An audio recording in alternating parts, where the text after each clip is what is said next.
Simpleng pag-ayos ng hindi umandar na grass cutter na gaya nito. Ito po ang ayusin natin, ano. Kung alam niyo pong mag-ayos ng motorsiklo, kaya niyo rin mag-ayos ng ganito.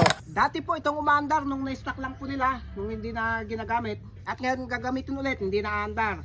Kapag ganito po, na-stock at andarin at hindi na andar, lilinisan lamang po yung kanyang karburador. Dahil po normal po sa makinang di gasolina na mayroong karburador na kapag na-stock ng matagal ay kapag andarin na, halos palyado na, hindi na aandar. Kasi nga po yung gasolina na nakapundo doon sa karburador ay kapag na-stock ng matagal ay bumababa po yung tapang niya, nag-evaporate yung octane niya, kumbaga halos nagiging tubig na. Eh di talagang hindi na masusunog ng makina kapag andarin na, kaya hindi umandar. Hindi po masisira yung sinasabi nila na kapag may stock ng matagal ay masisira, hindi po. Yung gasolina lang, palitan lang, i-drain lang o kaya linisan yung karburador. At ito kaya natin nirinig tang binaklas kagad ang kanyang karburador kasi nga po, dito po yung pagdrinan ng kanyang karburador, ano, meron pong gasolina ito.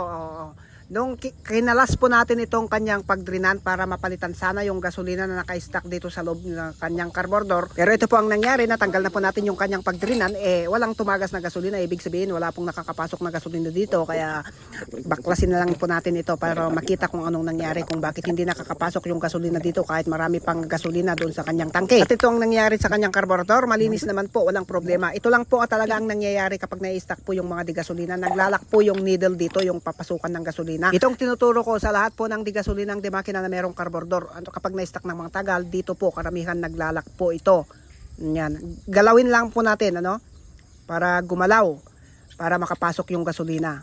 Ayan, ayan, nagalaw na po. Ayan, okay na po ito. Siguradong makakapasok na po ang gasolina dito. At ito po, ayan o. Ayan, meron na pong tumatagas na gasolina. Yun lamang po ang gagalawin, ano, dahil malinis naman na. Yun lang, talagang normal lamang po yun na nag-i-stack up kapag na-stack ang makinang di gasolina ng matagal.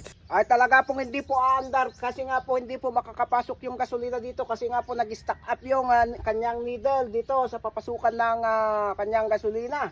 No?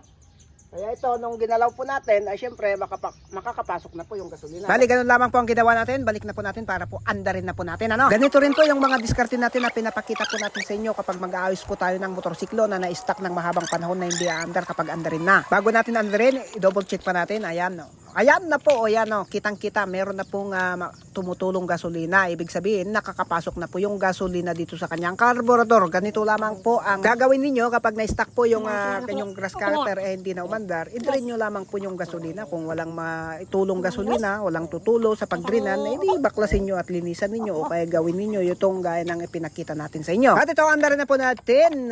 Yan, ayun.